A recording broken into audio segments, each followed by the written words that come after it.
All right, I'll show you guys. I'll just start a minute early. Welcome to Friday Live and Mail Call. All righty then.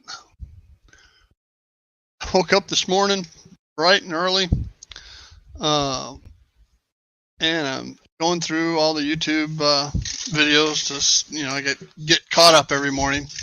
And damn if Vinny wasn't doing a test live stream.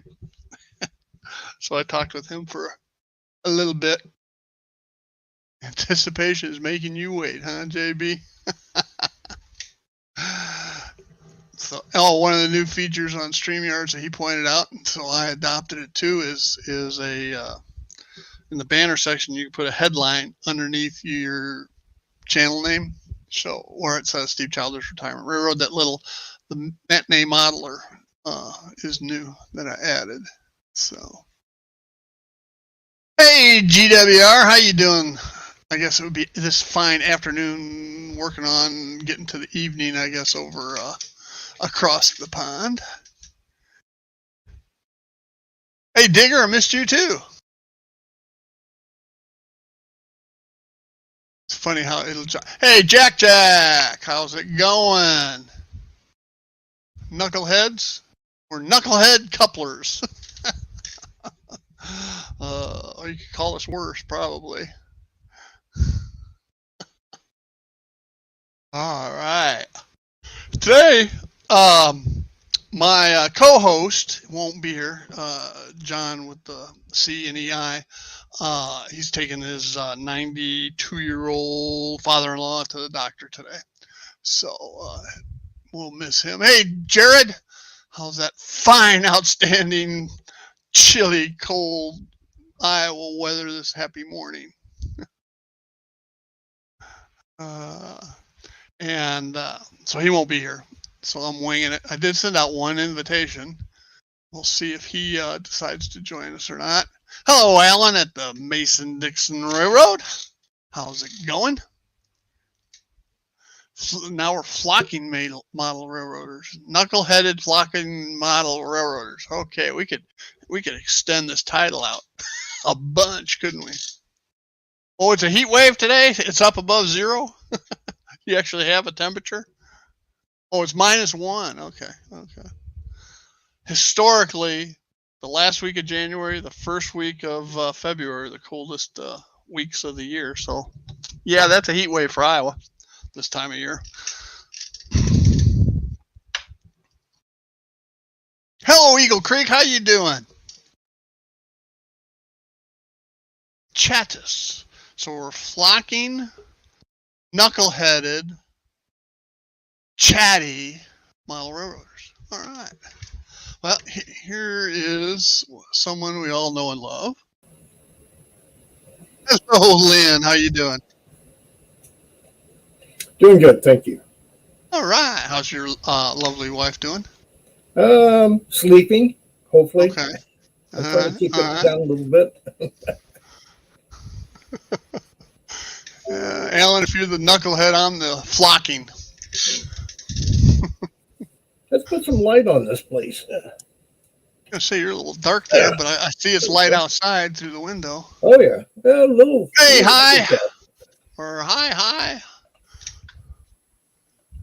Watched your video from yesterday on your DC-powered homemade pseudo DCC layout. If anybody hasn't watched that, it's amazing what has and is doing with his DC layout to have much of the train control of a DCC system. So it's pretty cool. Pretty cool. There you go, Jared. Trade Freak was looking at some of the donations that the club got last night, and we're trying to guess the maker of this. There's no name on it. It's too dark to see. I'd like to see the underside, but with more light on it. Okay, hang on. Because that's typically We the can do dead that. giveaway. We can do Does it have that. trucks on it? Well, the couplers have been mounted on the body. Originally, the couplers were on the trucks.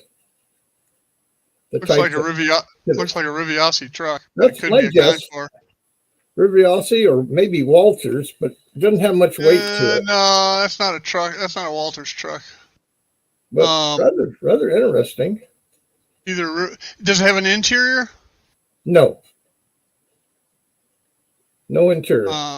And the observation lights are tinted green, which is kind of nice. Yeah, I really like the windows. The windows are really cool. Right. It could be a Concord back in the day, from the 80s. It's undecorated. There's no name on it, anything like that. But we get donations all the time. Unfortunately, one of our club members is not a senior club member. Jack thinks it's a Riviasi also. That's probably about 99% correct. Yeah, and other people might come up and say it's an IHC. IHC and Riviasi is the same thing. Yeah. Just it's the time frame, who bought who when, but it's the same tooling. So. Yeah, one of our club members before Christmas, he came home from work, told his wife he wasn't feeling well, laid down, and a few minutes later she checked on him and he was gone. Wow. Huh. He was 52, 53, something like that. Good health. At least we thought he was. Hey, cuz, welcome. I was just saying how we had an early morning chat this morning. You were getting ready for bed, and I was just waking up. So I always find that interesting. Everybody I think knows how early I wake up in the mornings, and anywhere from 1 to 4 typically, and occasionally there'll still be a chat going on.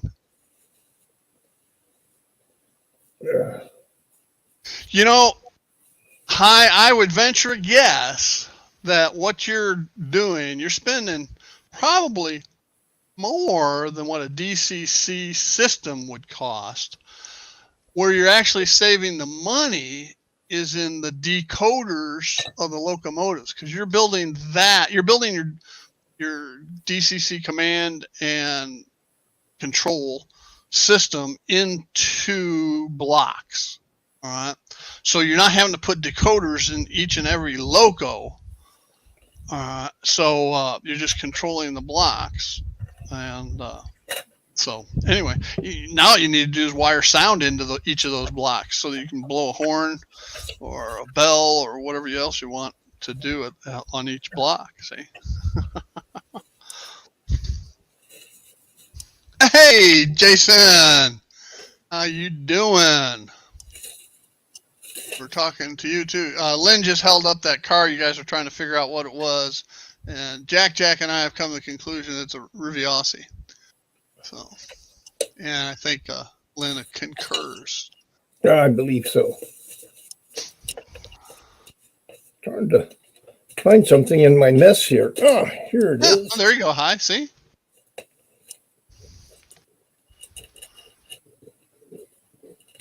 Cool beans. Well, I'm looking forward. Hey, cuz, can I spill the beans on what your plans are for your system that we talked about early this morning? It would have been like late last night for you, but.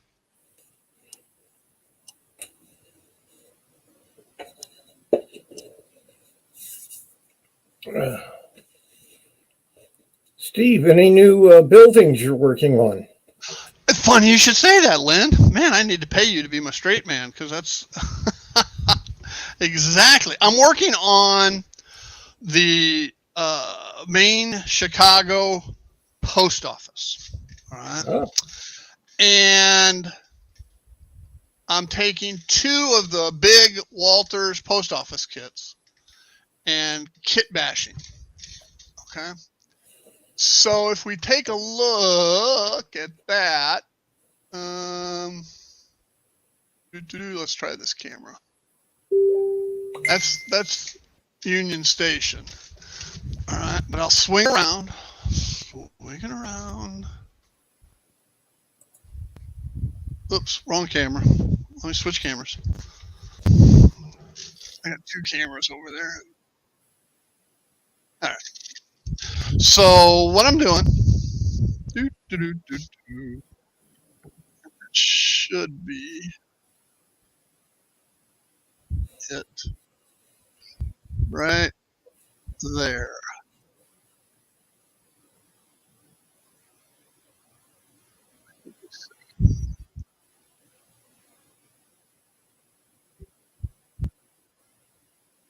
Okay. So this is actually two kits. And, well, hell, I'm going to swing it around again so I can get a higher shot and look down more.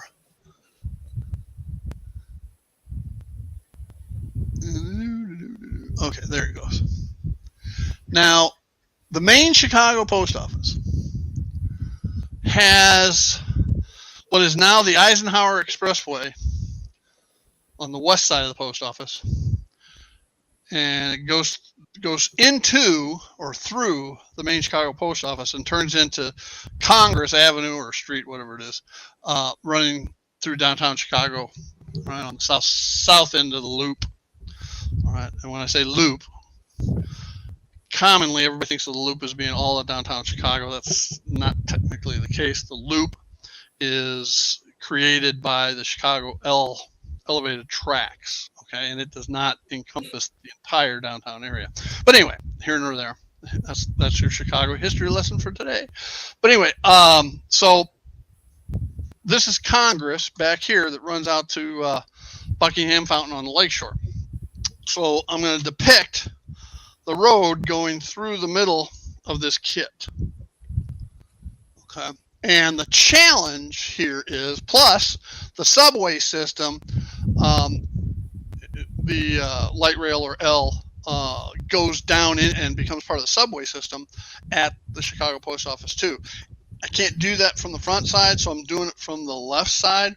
So I've got two levels of things happening inside of this building. I got the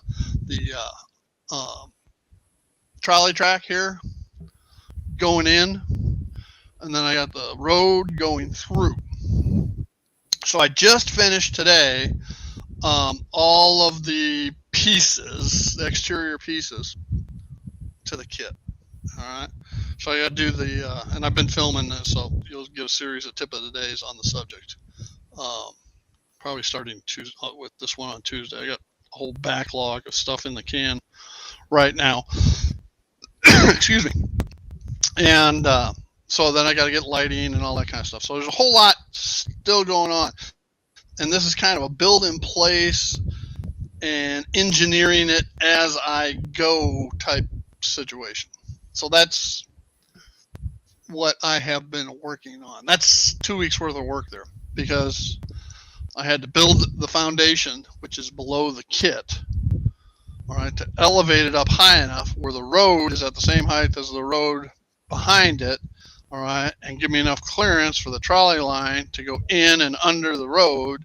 So it's been a fun build. Hey, Chasco.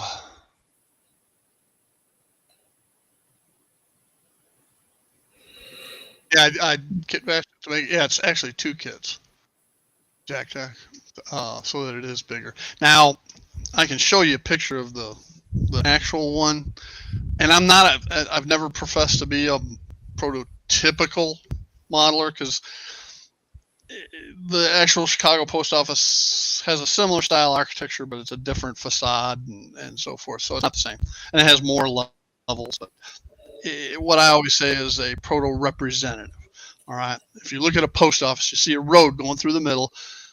Anybody that is familiar with Chicago knows that that's the Chicago main post office. Okay, or depicting it. So anyway, just like Union Station. All right, similar style architecture, all right, materials and so forth. but it's different. Okay, but it's representative. Oh, Lee'll show up, I guarantee you. So cool beans. So what do you think, Lynn? Like it. I can see a lot of potential there. It's getting there. Maybe by I next spent 2 week. weeks on a building. Yeah. Well, you got to remember, I don't sit down and work all day on a building either. I'll do one step a day, and I'll do another step the next day. For instance, I'll put window frames in one day. I'll weather it the next day. I'll put the glazing in the day after. Things like that. Whereas you could do multiple steps a day. I don't want to get in a hurry, especially with all the engineering. Now, you may be looking inside there. What's all that lines? The different colors. That's white. It's actually white electrical tape.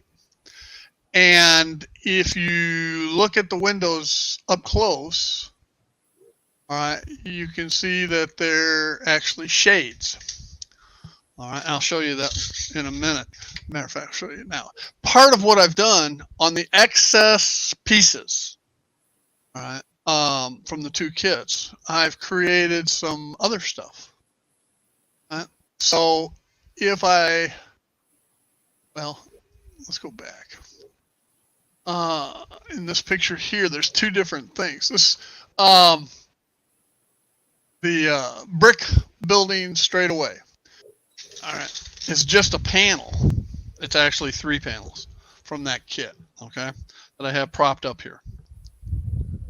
And you can see how that masking tape is now the shades, right? Lower half of the windows is glazed, and the top half has the shades on it. Okay, much like an office building would have had back in the 60s. Seeing if I missed anybody coming in. Kyle, hey buddy, how you doing? And so anyway, but I've taken my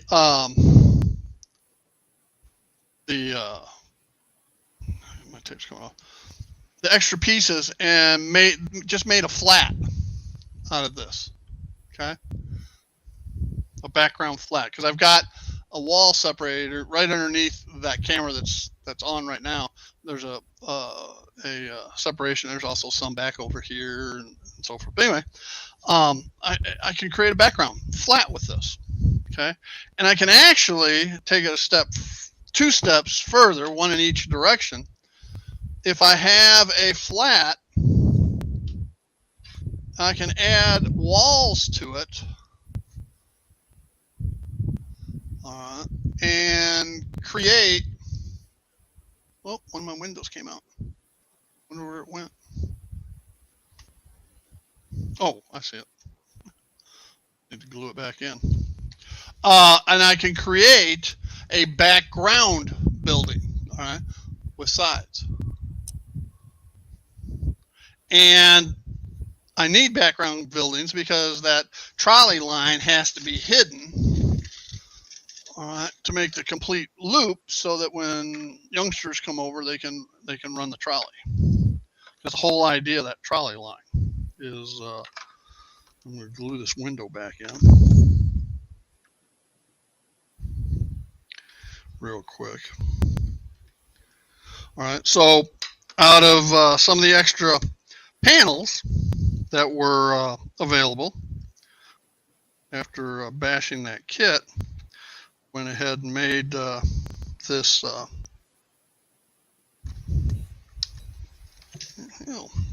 trying to get this window in at the same time. I went ahead and made this background building, and turned out fairly well. And but wait, there is still more. There's more. There's more. As soon as I get this window in. Well, you're working on the window. Yes. You said you spent 2 weeks, and I'm not dishing that. That's good, because I said I took 2 weeks And this is all I came up with in 2 weeks. That's because I don't spend as much time as you do working. Um, but I did a major kit bash on it. It's interesting what people consider HO or 184th or whatever it is, 87th, something the other. It's supposed to be 187, but go ahead. Yeah, that's it. One of those numbers. Yep. But this is how tall the building was supposed to be. So I took off a good 3/4 of an inch. Took off the corners, everything else, and re-glued the peaks back on. It literally took a saw and cut the whole building off because it just looked too giant compared to the other buildings. It's interesting. Everything seems to be HO, but it all comes up different. Well, I've got that same problem, Lynn. If we look at, and I can't get a camera angle on it, but on these background buildings, yeah, I can, right here. All right, these background buildings. Mm-hmm. All right, I've got 5. You can't see the 5-story building; it's off picture, and it's got windows at a certain heights. But then we have this building here, and it is a 3-story building. Now we move down to this one, okay, and we have a 3-story building, but the windows are at different heights. Great. All right, we move to this 3-story building, and they're at different heights again. Which happens, I understand that, but there should not be that much of a disparity. You can have a foot or two, but we're depicting 4 feet at least there difference. Well, so. I want to show an example. This was a kit given to me a couple of years ago. Hey, and you compare it with an HO person, which sorry for the fat lady, but anyways, that's about right size. But this thing I'm working on, look how much it dwarfs. Oh, yeah. And this was even taller, this building. I would say one of those is not HO. And they're both HO. I'd say one of them is not, but I can't tell. Makes you wonder about that, huh? Yeah. Even the people. I have to watch how I place people because even though they're all supposed to be HO, some of them are distinctly different size than others. Okay. Yeah. And so I have to watch where I'm placing so I don't have one of the bigger looking people next to one of the smaller looking people. Now, I said that there's more, and there is. Okay? Right. I said that you got this building, which is just a flat, okay? But what if I wanted more of them? What I did, and I'm not saying I came up with this idea and nobody else in the world did, because I'm sure somebody has, maybe some people in this room, but I'd never heard of it before in 50 years. I took that flat and put it on my scanner. And that is the picture, okay? Oh. The picture file right there. So that I can print out, cut out, and mount on to some foam board and have a backdrop flat, okay? Or I could take that and glue it, use some spray adhesive and glue it directly into the backdrop itself. So that's another tip of the day that'll be coming up, because I've got the file for that building. I've got the file for the background building that I just had up that had the window pop out of it. So I got those two. I wish I would have thought of this a long time ago, because you look at all the Walters buildings I have on this layout. I've got the furniture factory, I got the big brewery, I got the Jack Frost cold storage, I got the flour mill, I got the cement mill, I got a bunch of the office type buildings, I got the meat packing plant, the gravel, I got all these Walters kits that if I would have scanned them before I assembled them, when they were still flat, the fronts and sidewalls, our community could have a huge library, so to speak. And, hey, I need a such and such a graphic file for, this building or that building or whatever. And somebody sends it to you. Here you go. And then you print it out yourself and paste, glue it onto some foam board and away you go. Yeah. I didn't want to interrupt you. No, that's fine. Rick, the train freak pointed out, we've been having this conversation that Pico is supposed to be HO, but if you put it on other brands of HO track, get over here where you can see, it doesn't line up height-wise. Lines Correct. up this way, but not this way.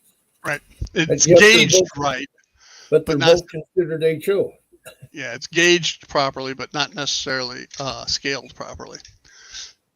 And part of it's because how they have the rail, their code 83 and code 100 track is actually the same rail size. They just sink the code 83 into the ties further than the code 100, or so I'm told. Yeah. Or so I'm told.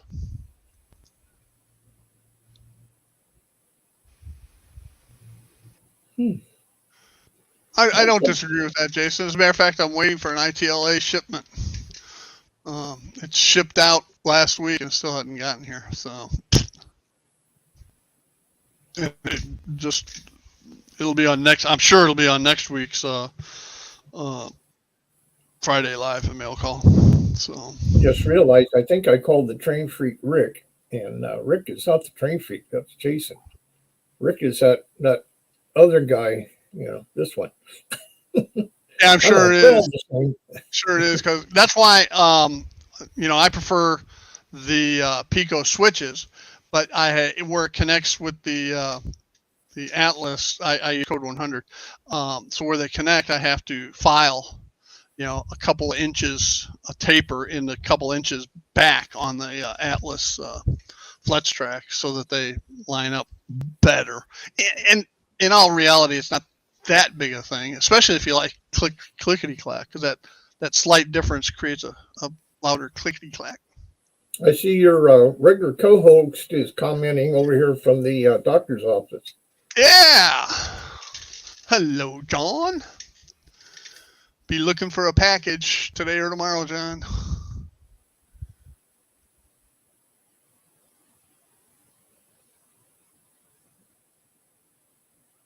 Yep.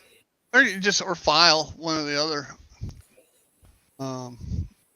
I have far less problems with Pico switches than I do Atlas switches, but that's another story.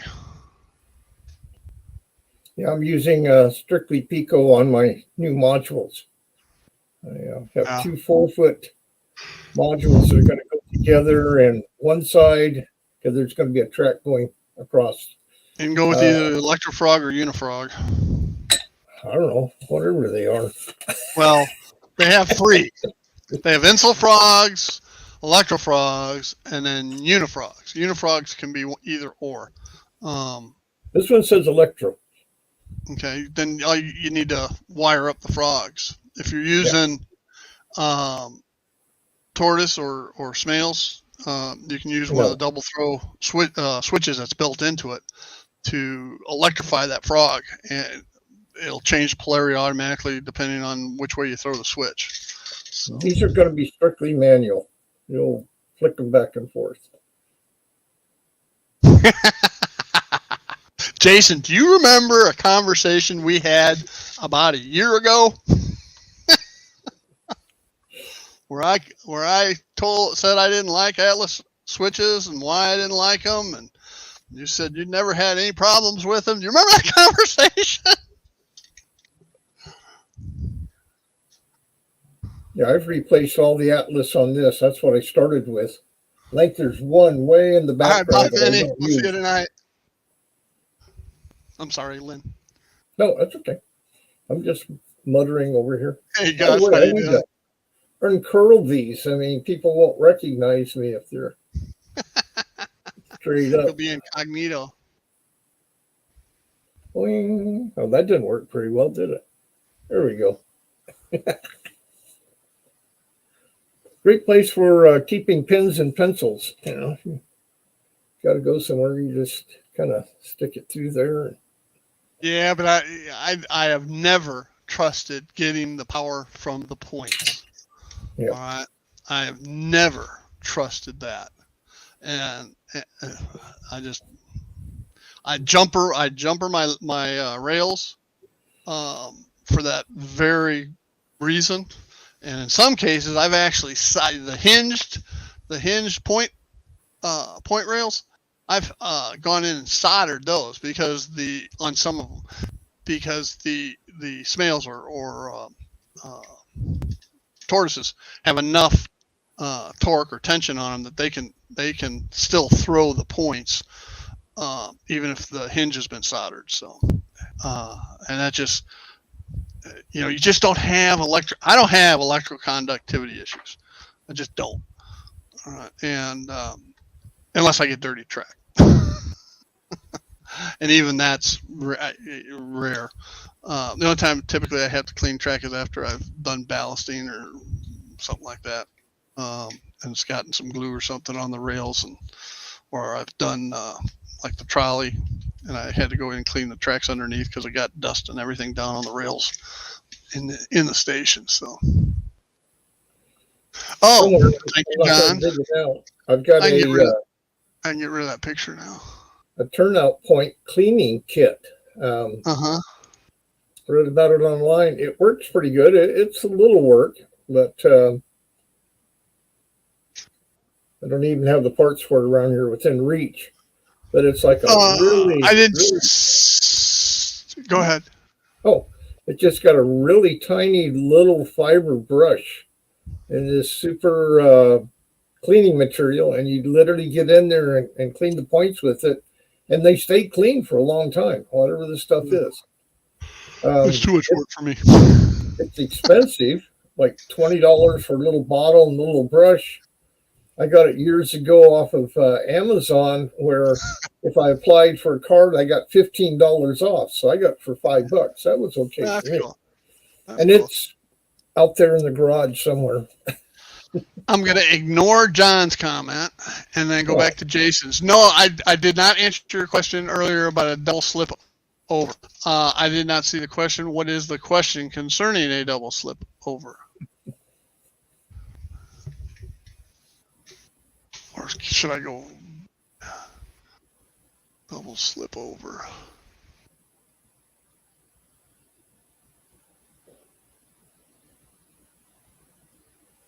I don't see it. No, I don't want to buy all your Atlas crap. I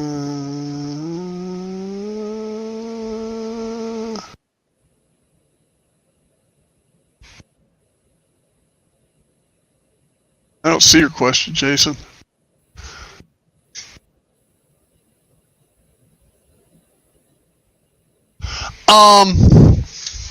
A double slip? No. All right. A double crossover? Yes. I am considering that very thing. Holy cow, it's raining. Cats and dogs. And this is the dry season. Yeah. Let me switch cameras and I'll show you what I'm talking about. Dee-da-dee-da-dee-da. Is that picture? Oh, this one right here. And we're going to back it away a little bit.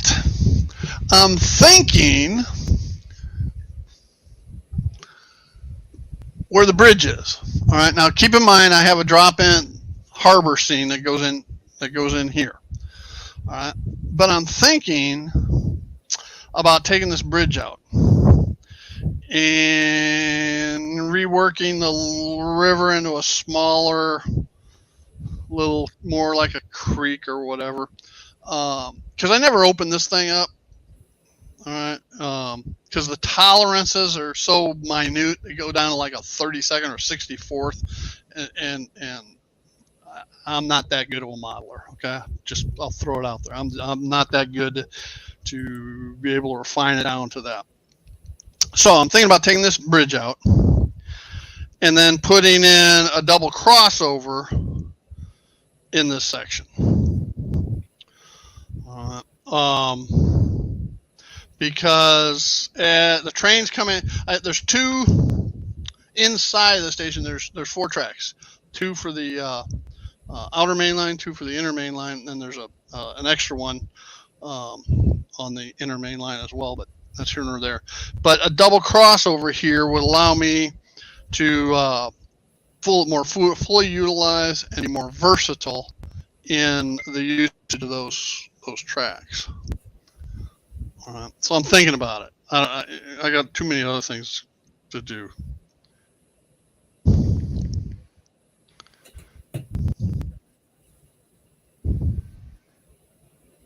Well, that was your phone. I'm looking at my phone. I heard a ding. Yeah, I see those going into Union. Yeah, I don't have that many tracks going into Union Station, so I don't think I need that kind of versatility. I think just a double crossover would suffice. Because if you put in a double slip, the problem is you can only have one train going through that switch at a time. Okay.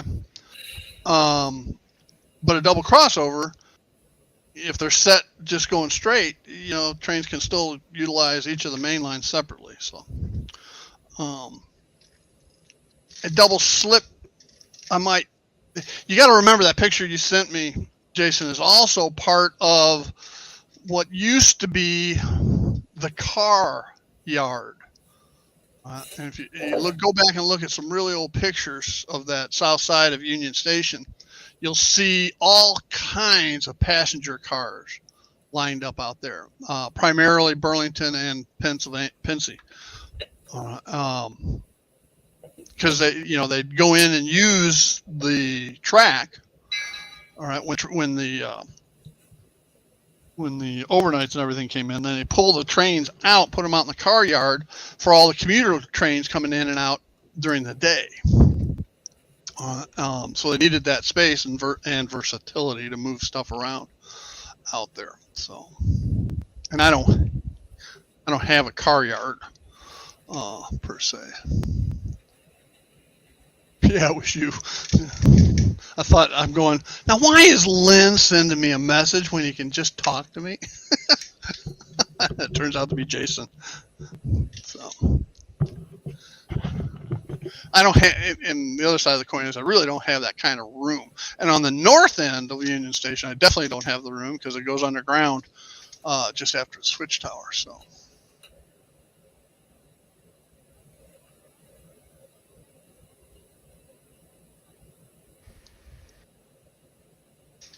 If what cats and dogs are running free? What's John talking about now?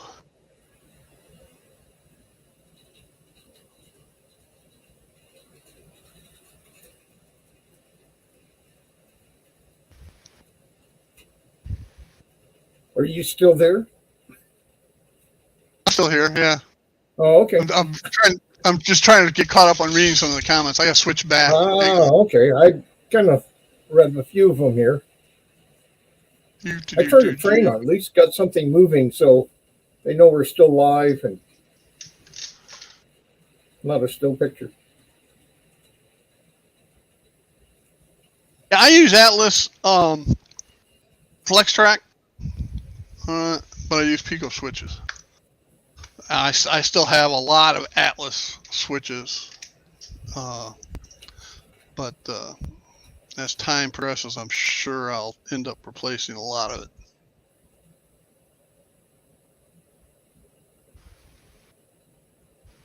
Yeah, this is all Atlas FlexTrack. Hey Lee, how you doing? Somebody, I forget who, was asking about you earlier, and I said, "Don't worry, Lee will be here." So. Lee, I missed Sunday. Not unintentionally, I fell asleep. Sorry.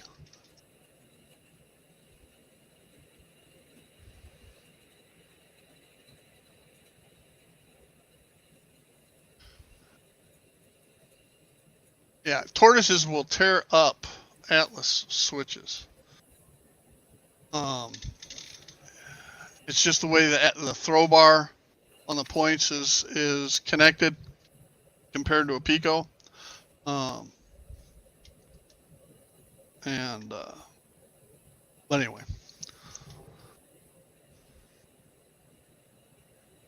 I was 3W asking earlier. So anyway. So what did I get this week? Well, I got all kinds of stuff due here. Well, not all kinds of stuff. I've got a locomotive that's been pre-ordered for way over a year. Could probably put year and a half. All right. And it's supposed to ship this week. I've got an ITLA kit that I need for Chicago over here. That has shipped. I was hoping it'd be here yesterday so I could unbox it today, but no go. And haven't heard Penny bark. So speaking of Penny, the little shit last night, getting ready to take her to the dog park to play with all of her doggy friends. And my wife had walked outside because she was going up to a spaghetti dinner thing at church. And I opened the door to say something to my wife, and Penny went, boom, and she was gone. All right. She's a runner. Okay, she is definitely a runner. Now, she's got arthritis and limps around the house. All right. You never would have known it watching her take off. All right. I mean, she just flew and ran right across the street through the neighbor's yard out into the conservation area. Okay. We're a wildlife conservation area. She goes out there to chase rabbits. And it's nothing but thistles and a briar patch. And I come out looking like I'd been attacked by Edward's scissor hands. Takes me a good 20 minutes or half an hour to get her. So anyway. That was my evening experience. Yeah. Everybody's saying anyway. Goodbye to Eagle Creek. Goodbye, Eagle Creek. Bye, Eagle Creek.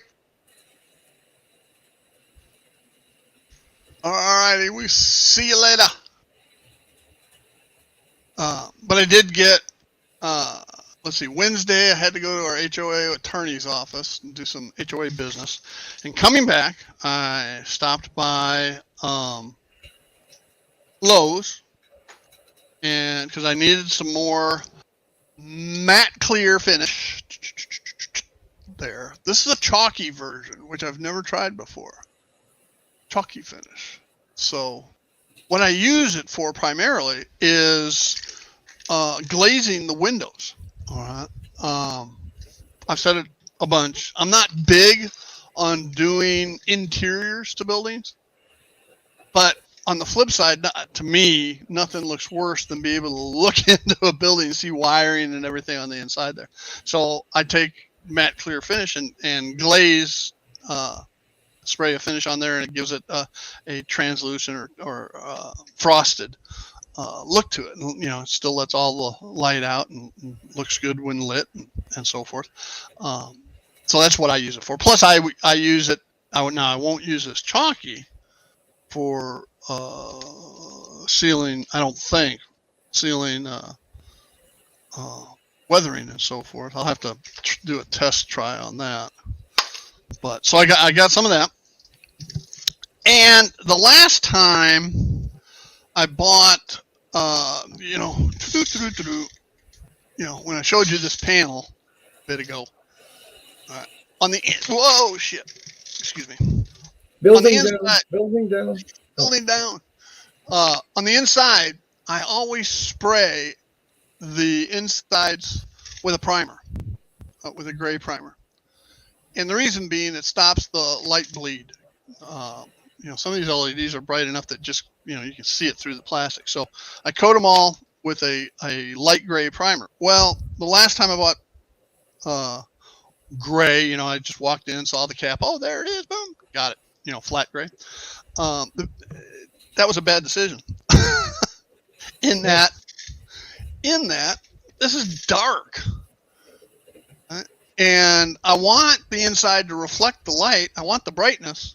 I don't want to absorb the light. I want to reflect it as much as possible. So anyway, I went and got the gray primer. That was just flat gray paint. It wasn't the light gray primer. So I got a can of that. And as long as I was getting primer, I went ahead and got some of the rust red. Because this makes for a pretty good brick. I mean, that's what this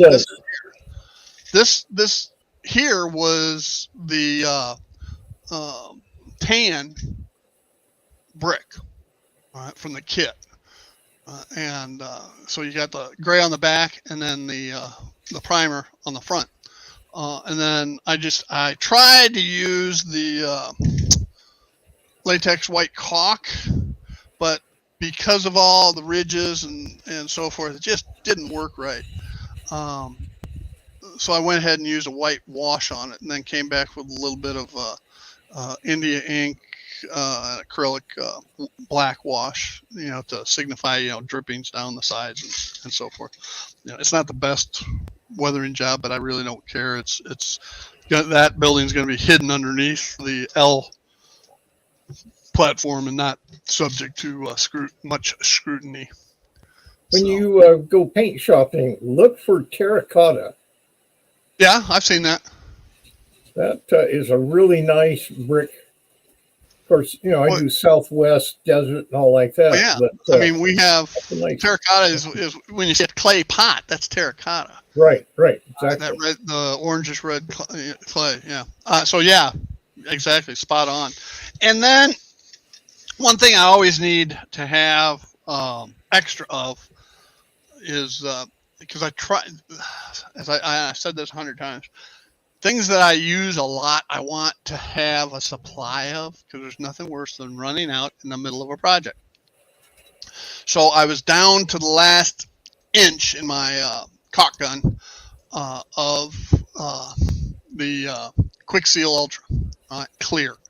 I used this as an adhesive, and it's a silicone sealant, but I use it as an adhesive anytime I'm going wood to wood. Well, not necessarily wood to wood, but like on the post office where the plastic kit goes into the wood that I've made for the concrete foundation.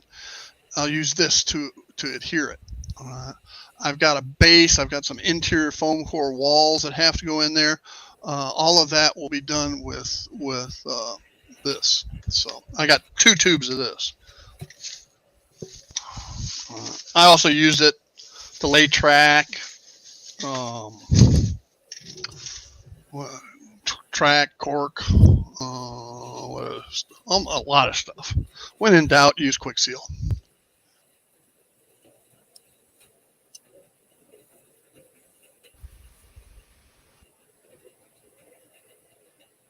QL buttons.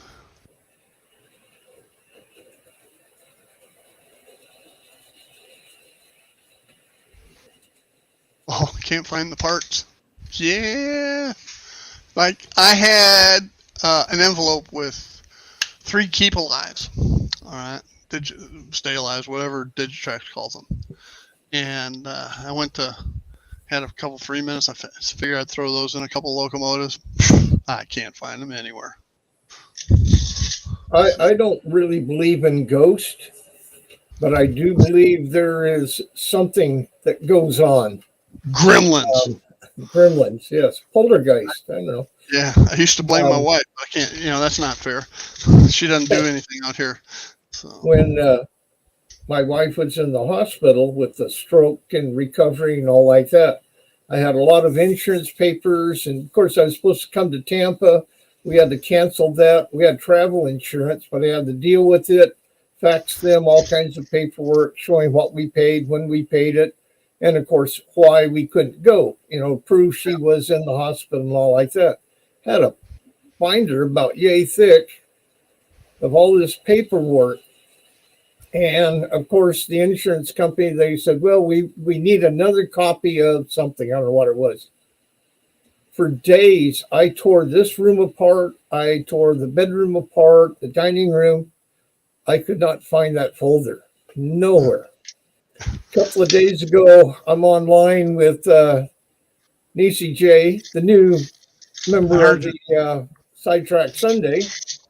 And we're talking about wood kits, plastic kits, resin, and so forth. And I wanted to show her one of the buildings I'd taken off and replaced that is made out of some kind of, I don't know what it is.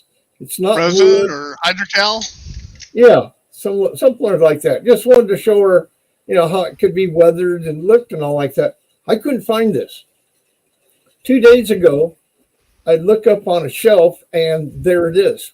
Plain sight, right there. Yep. As soon as I found that, I turned around and this is crazy. I looked straight down and there was the folder with all the paperwork in it. Yeah, the same thing happens to me. You can't find stuff, and Jared's talking about he can't find his parts. There's weird stuff going on. Tools. All right, that happens to me with tools all the time. Yeah. I said, I know it's here. I know. I just had it the other day. I had it right here, and a day or two will go by, and all of a sudden you come back, and there it is, right where you pointed before. Yeah.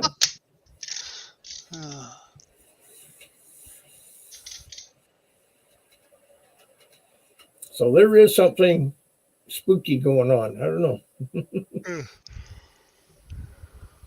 Yep. I think it's the train room gremlins.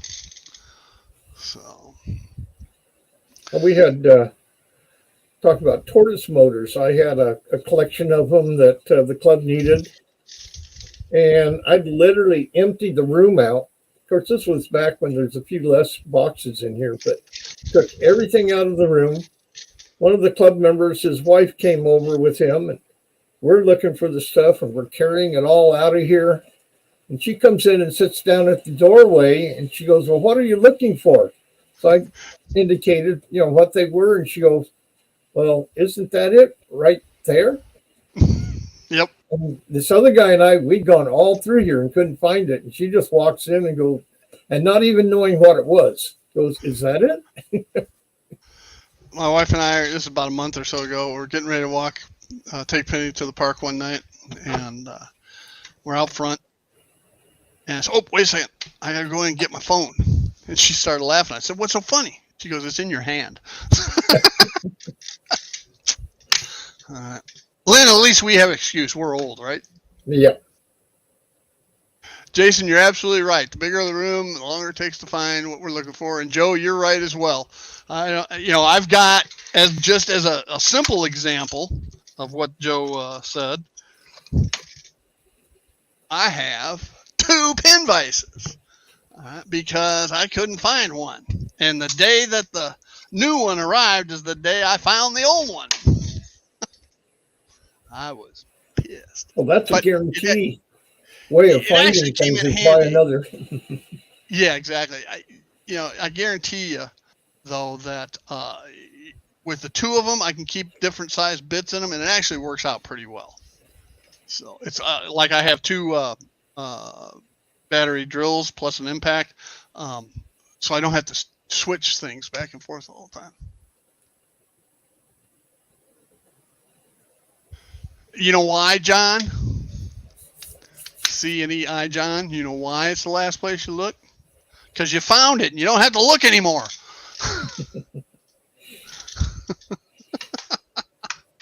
I'll tell you, I'm not disagreeing with the comment about the bigger the room, the harder to find things. I've got a fairly small room right here, and it's surprising what can disappear in here. Yeah. Until you're looking for something else, and then you find it. Yeah. Burlington Model Railroad Engineers Society. I'll have to look that one up, Jared.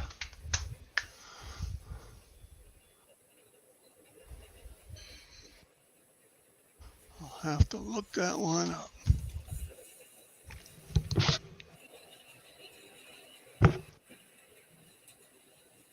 Jared's headed to the train show in Monticello, Iowa, so he can spend all of his money at the Caboose Stop Hobbies booth. He's probably already spent all of his money, and they're just delivering him everything. I watched that the other night. Saw a couple of things that looked interesting, but while I'm thinking about it, I see other people bidding on it already, so I don't even try. Yeah.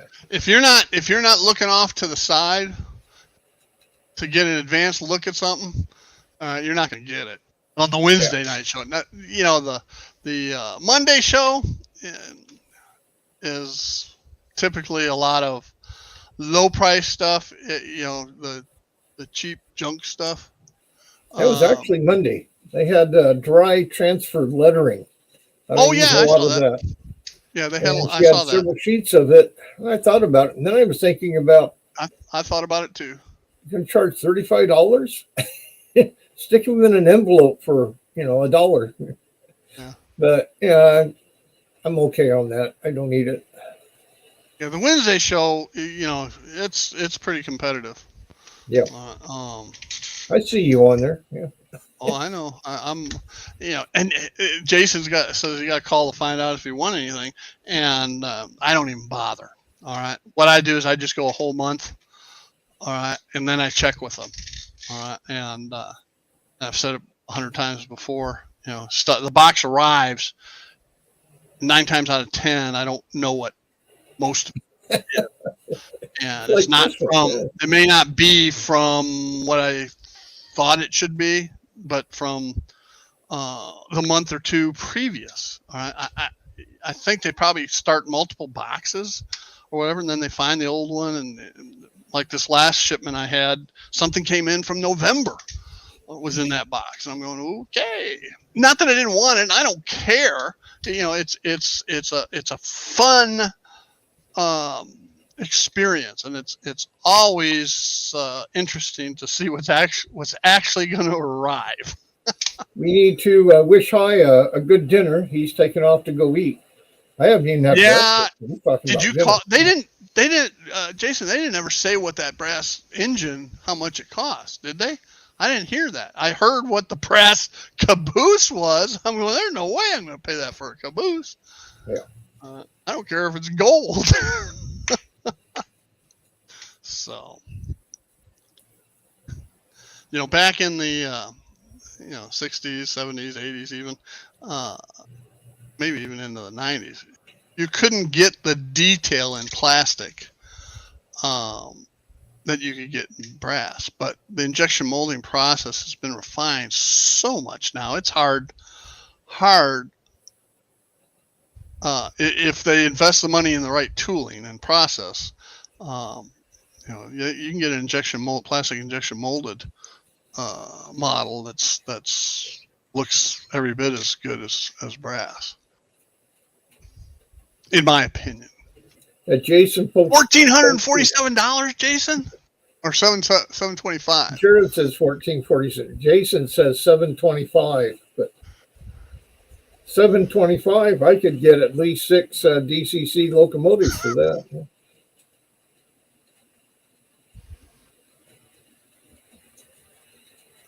Yeah, I mean the long-term prototypical modelers, they want brass, and hey, more power to them. I don't have that discerning of an eye, and the people that come to my layout definitely don't have that discerning of an eye to be able to tell the difference. I could stick all Tyco stuff on here, and most people would be happy as a clam. When I can get something like this in DCC running for next to nothing, I'm not going to look at brass. Oh, the Doodlebug. A Doodlebug, yeah. What railroad? Santa Fe? Yeah. Yep. Yes. Burlington had Doodlebugs. They just didn't have any that went up and down my area. I did find out, I was always worried about my trolley train here and not being prototypical enough, but I did find out, by God, the CTA, Chicago Transit Authority, did have Brill trolleys. All I got to do is paint them, and they're prototypical, or close enough, pro representative. Now, my trolley, what I was originally trying to depict was the electric buses. You know, they didn't run on rails, but they had catenary overhead. I figured, well, I'll put this trolley line in and to represent that. But then I found that they had Brill trolleys too. So like this, Steve, like this. That's a trolley that ran on tracks. The CTA buses did not run on tracks. It was just like a regular bus with overhead catenary wire. And that's what I remember. I remember some tracks in the streets in the early 60s. I've been looking more and more into it, and hell, they were still running in the early 70s. I don't remember them in the early 70s. I remember them in the early to mid 60s. But that's here nor there. And this latest, I think Caboose Stop is cleaning out all their drawers. You know, she's going through all this stuff. I don't know what this is, but it's 50 cents. I don't know what this is. Oh, it's $1. Okay. We don't know what it is either. Steve, I'm going to have to step away for a little bit. I'm going to stay in the chat, but I need to see if the missus is ready to get up. That's about a 15-20 minute process. So I understand. Usually about this time, I go in there and she goes, "Yes, I want to get up." I'm not going to tie up your screen here. I'm going to exit, but I'll keep over here in the chat watching. Okay. All right. Anytime. Bye, Lynn. Jared, C&EI John, my normal co-host, is at the doctor who's probably still in chat. He does a lot of that same type of thing because let's face it, C&EI is not a popular road name. So he has renumbered, relettered, added DCC to a bunch of steam locomotives. Jared, when she was much, much, much younger, yes, in 1982-ish, I want to say, 81 maybe. I dated a girl that went to UNI, University of Northern Iowa, and I would make that trek from Ames up to Cedar Fall, Waterloo, and we were driving around doing something one day, and I saw Caboose Stop. I saw a hobby shop. Let's be fair. I've slept a bunch since then, and we stopped and went inside it, and it was thin and it looked, to the best of my knowledge, it was the same place. All right, and there was a woman there and a man. So would I have recognized her as the Carol of today? No, but I've been to what I believe was Caboose Stop hobbies back in the early 80s.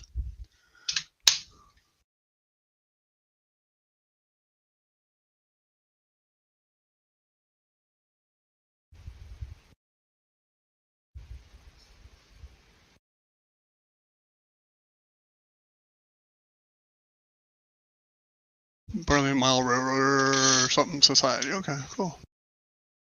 Hey, Jared, explain the demographics here. All right. You got Carol. I presume Carol's the owner. Is Merlin her husband? And then where does Ian fit into the picture? I know Keith just works there. So fill us in. How does this all work, Jared? Inquiring minds want to know. Yes, what?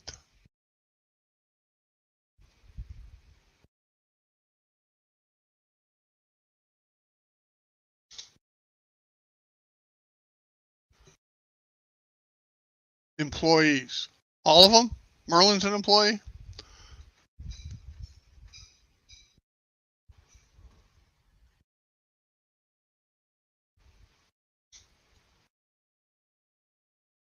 Okay, that was the key. That's what I thought, but I wasn't sure. And everybody else is just employees. Okay, cool.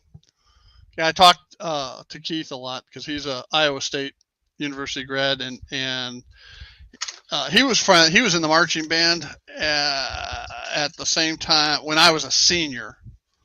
I think he was like a freshman or sophomore. And he knew one of my good friend fraternity brothers who was also in the marching band. So,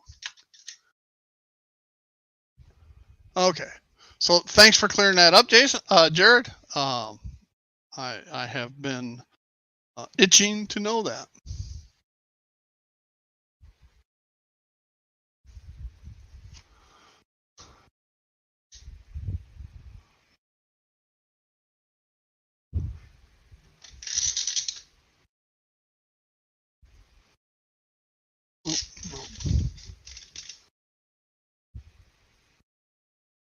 So what else is going on, guys and gals?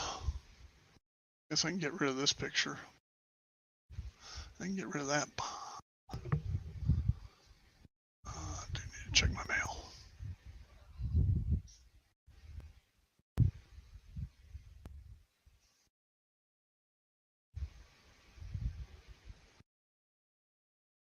Oh, okay. Good. All right.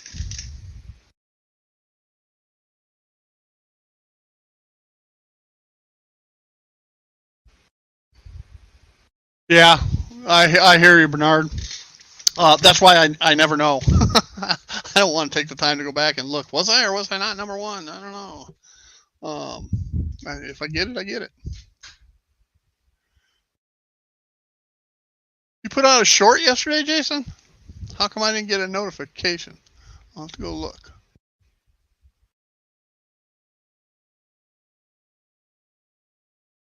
Wiring. Oh, so much fun, Lee.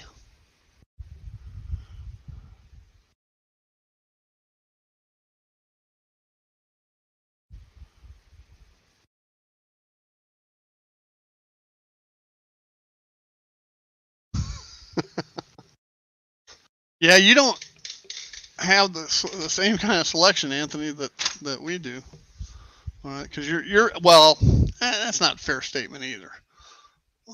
Because you'll take anything German that you've ridden on, or I presume English, Austrian, whatever that you've ridden on. So, or seen or whatever.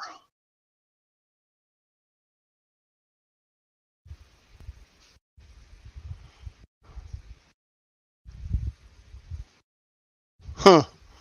I saw Rick's notification on a USB, building a USB box. Got to watch Sidetrack Sunday this coming weekend, I hope. I hope I didn't miss it.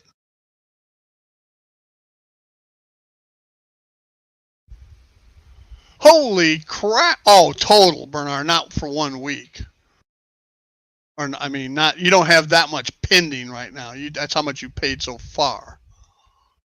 Please tell me that's the truth. Otherwise, you have a serious problem, my friend. You may still have a serious problem. Who knows? You know, if I go back and I look, yeah, I don't want to add mine up. 3 months? Holy crap. That's still a lot, Bernard. That's still a lot. The most I've had, I go by month. Okay, I used to go every 2 weeks, but then Carol kept telling me, no, let's wait. And so I go month to month. And the most I've had in a month was just over $200, but normally a month's around 100. This last month was only $50, 65 with shipping. All right, and they told me, well, why don't you wait? And I said, nah, let's settle up.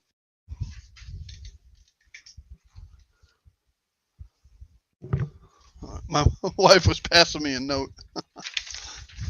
She is going to Jeff and Judy's about printer. We have some friends that they don't know how to turn the on-off switch on a computer, so.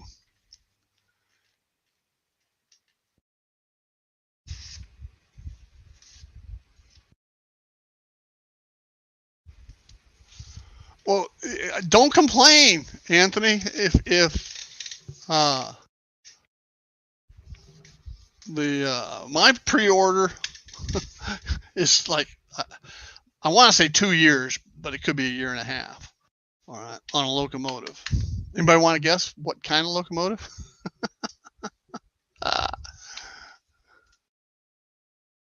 Yeah. Well, my problem is me too, John. I'll 200 bucks a month at Caboose, at Amazon, on eBay.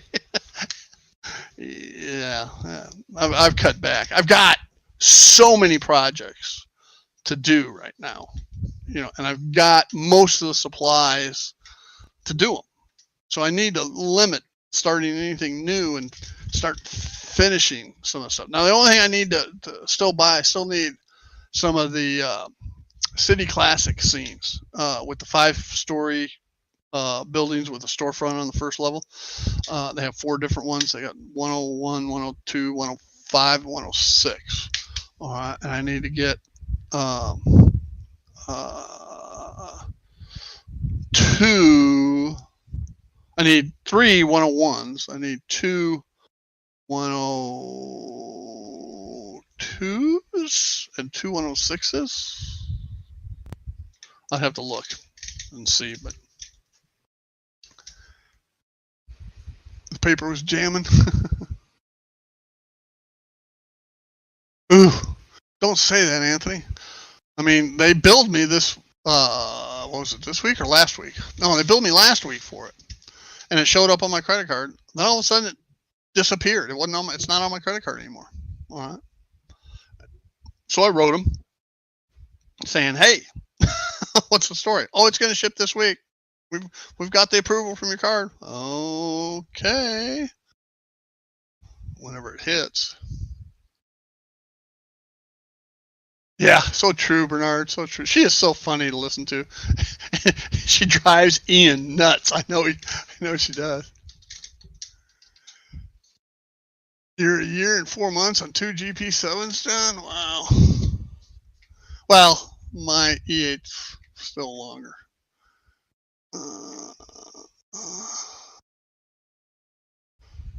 Because I know you, at one point, John, you had told me, hey, Rapido's got an E8 coming out. You need to pre-order. Shit, I'd already had it pre-ordered for a year at that point in time.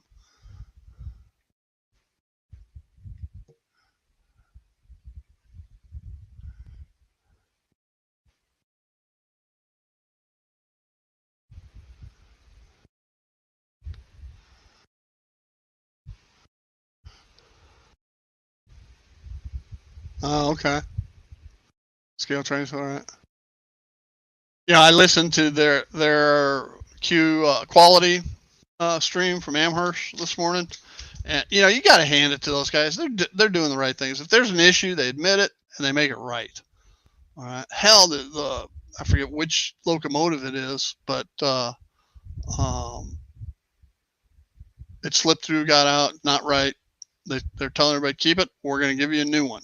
Now, if you order DCC and sound, you're not going to get the DCC and sound. You'll get it ready. So all you have to do is pull the chip out of the one you get to keep and put it in the new one.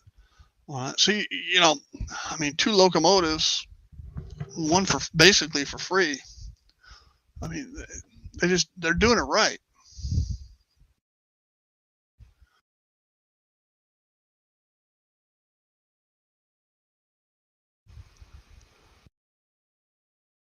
Okay, thanks, Lee. I would appreciate it. If I don't fall asleep, I'm so sorry about last Sunday. Hey, Edward at Happy Valley Hobbies.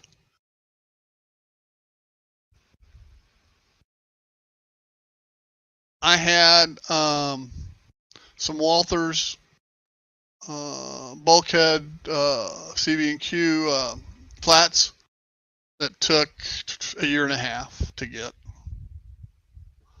I had 2 Burlington trailers that took a year to get. I couldn't believe it, just to get trailers. And here's the issue I had with that. It wasn't that it took so long. The issue I had was originally they said the trailers would be in December of 2020. Shit, no, they didn't arrive till summer of 2021 or 2022, whatever it was. All right, they said the flats would be, would arrive in January. Well, hell, it was a year and a half later that they finally came in. At least give us a reasonable expectation.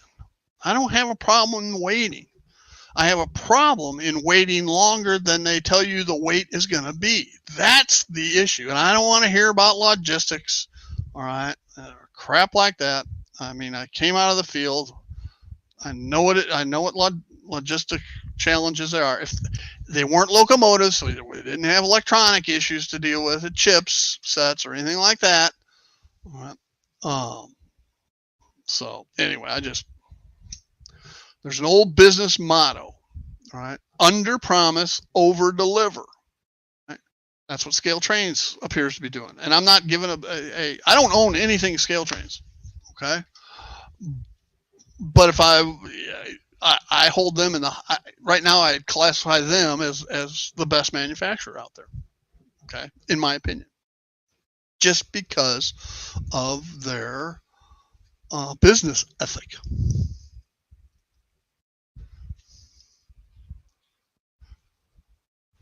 Yeah, I saw that, Jason. I saw that. I was tempted. $50 or something like that, wasn't it? And it was Operator Series. It wasn't Rivet Counter. Or was it Rivet Counter? I don't remember.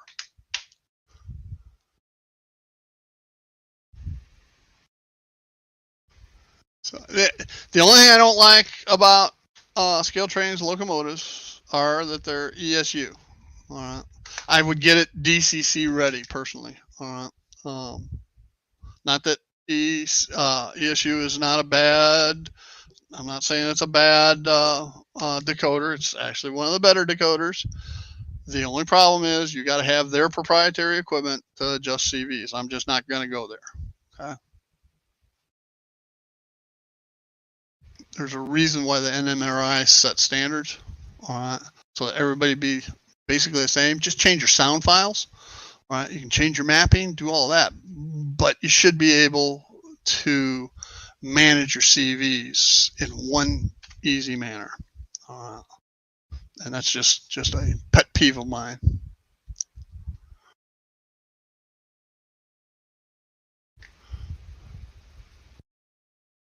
Yeah, that can be done, Jason. But I'm not in the mood. I don't need any more locomotives. Like I said, I still got 2 E8s sitting in a cupboard down there. I got to put decoders in. So.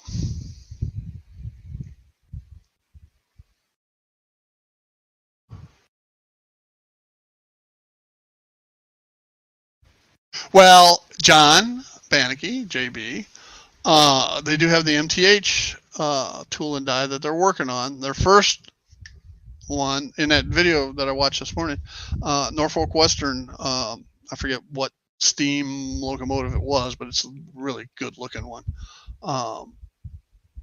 That's supposed to be out within the year.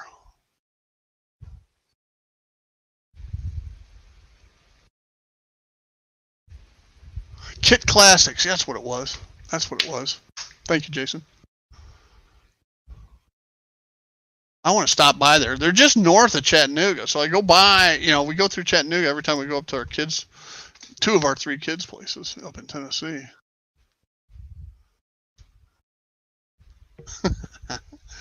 Lee, I love wiring personally, except for one thing. I'm too old now.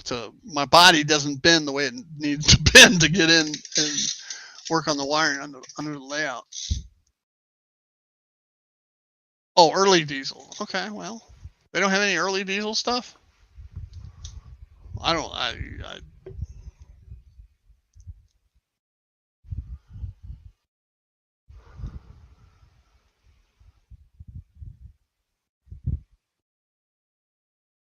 only have one modern era diesel, and that's a -9 that I won not this year on Cousin Vinny's Christmas giveaway, but the year before.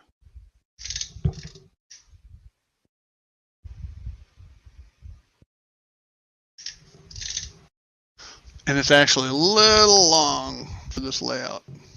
has some issues in some places. Not with the curves as much as it does with the inclines, declines.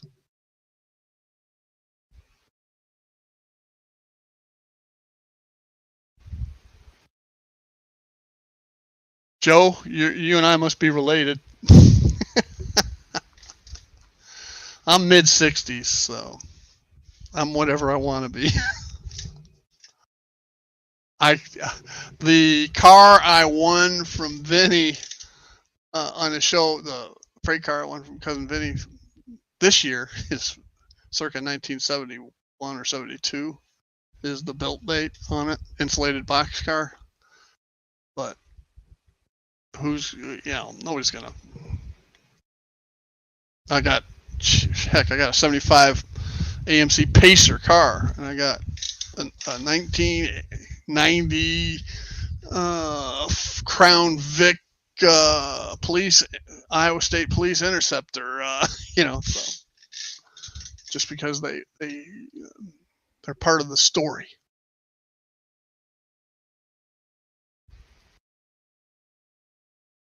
If I won't, yeah, Lee, you can come on next week. I'll send you the link next week. I got kind of messed up today just because John was unavailable, so I sent the invite to Lynn,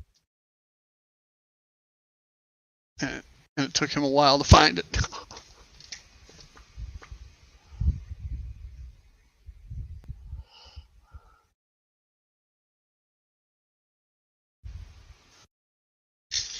All right.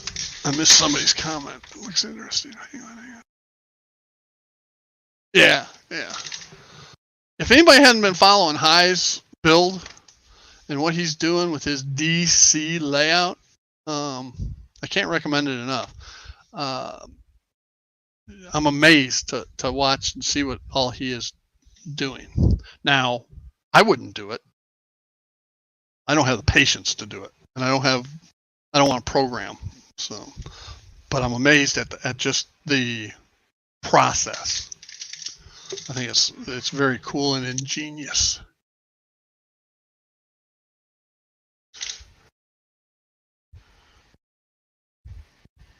Yeah, we're gonna have a unit train going back and forth between Chicago and Arkansas, Jason.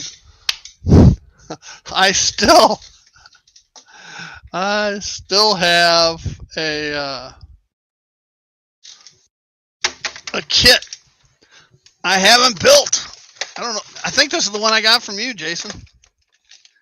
Hang on. Crap falling out everywhere. Telephone poles. Shit. All right. I still have this one to build. The Walthers. This is the one I got from you. Just because I don't have any couplers. I gotta order some more couplers.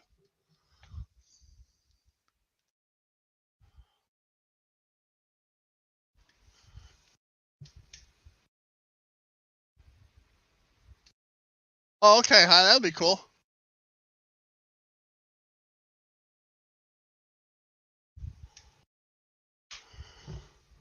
I don't have any more room for any more freight cars. I already have a drawer full of older stuff, circa 1960 Tyco or Varney or Marks and all those old brands that I've taken off. So Model Power and some other crap. So, but I do have my new caboose. See, I don't need one of the scale trains caboose, simply because Lynn sent me one. So now I have four Burlington caboose. I have 2 Santa Fe cabooses. One's a bobber, though. That hardly counts.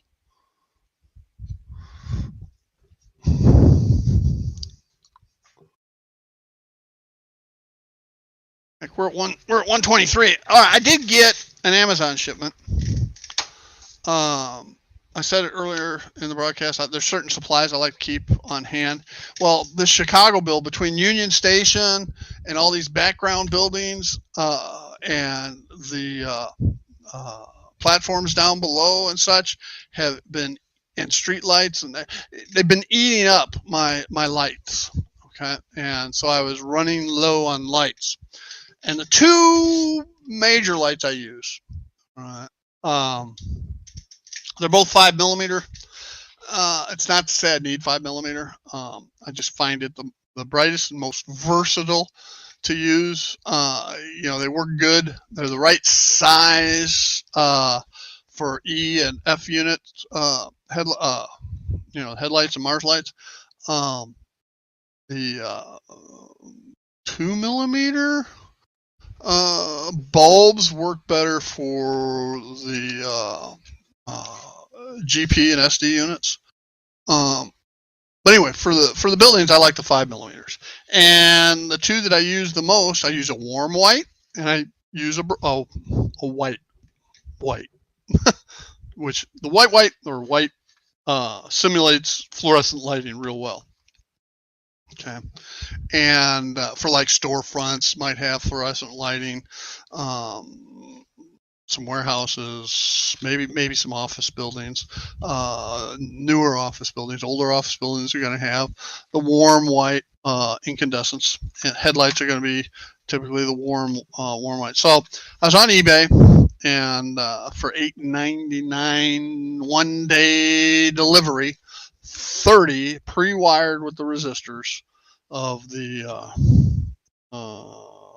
these are the clear round warm. There's a box like this, and inside the box is an envelope, is a thing like this, and there's 30 bulbs. Well, there's 26 in there now because I used 4 of them last night. And then I got the whites as well for the fluorescent. So I'll be using those in the post office and these background buildings. So, yeah. Hang on, I will find it.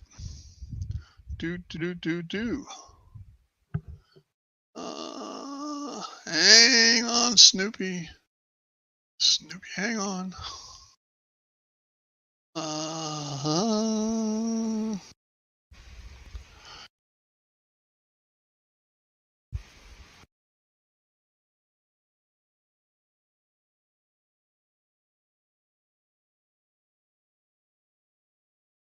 Oh, I'm sorry. I had the wrong price. $6.99.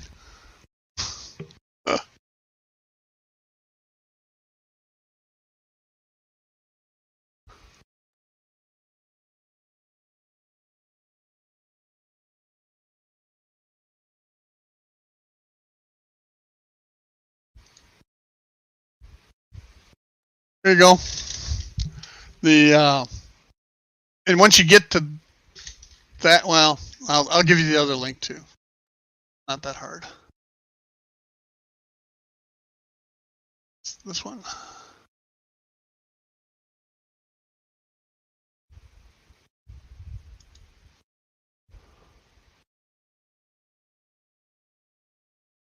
And if you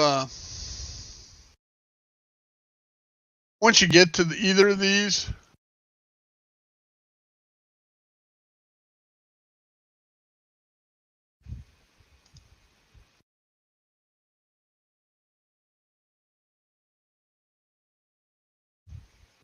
you can run a search for the 2 millimeters. They have the flickering bulbs. They have the blinking bulbs, the flickering bulbs, all that kind of stuff. So you'll see it when you get there. So.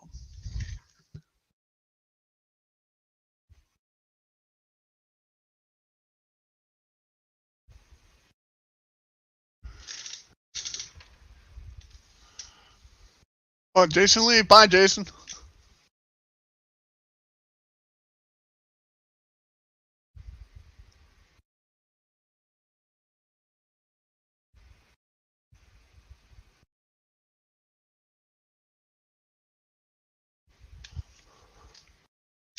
So anyway, they're cheap. They arrive fast. They're pre-wired. I've had great success with them, both in the 5mm and the 2mm. I think were the other ones I've ordered. So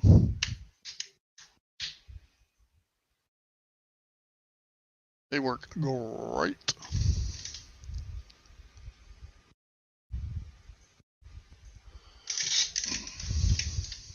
So, all right, folks, we're at an hour and a half, which is actually longer than what I thought. Hey, Joe, you take care. Have a great weekend. I'm sure we'll see you on the streams. I'm going to wrap this thing up anyway. So, if nothing else is happening, guys, let's wrap it up and make sure everybody has a good time over the weekend. Run your trains. I say that. I haven't run my trains in a week just because I've been busy on the post office. So I got to strip down Chicago again and lift it up and run the wiring for the post office because I forgot to do that when I had it up last time. Dummy me. So, all right, guys, I'm going to wrap it up. We'll see y'all later. Don't forget, Anthony is at 3:30. You got Cousin Vinny. Edward, when did you move your live stream to? Because I noticed it wasn't on Fridays anymore.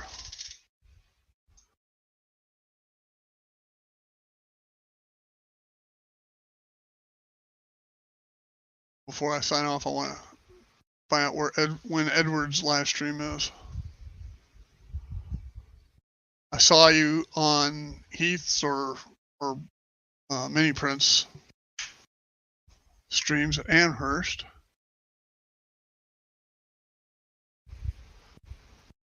Bye, Anthony.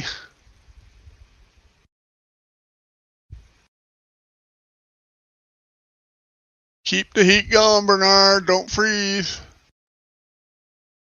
Yes, Edward must have signed out before I asked him when his live stream was. Anyway, all right, guys. We'll see y'all later.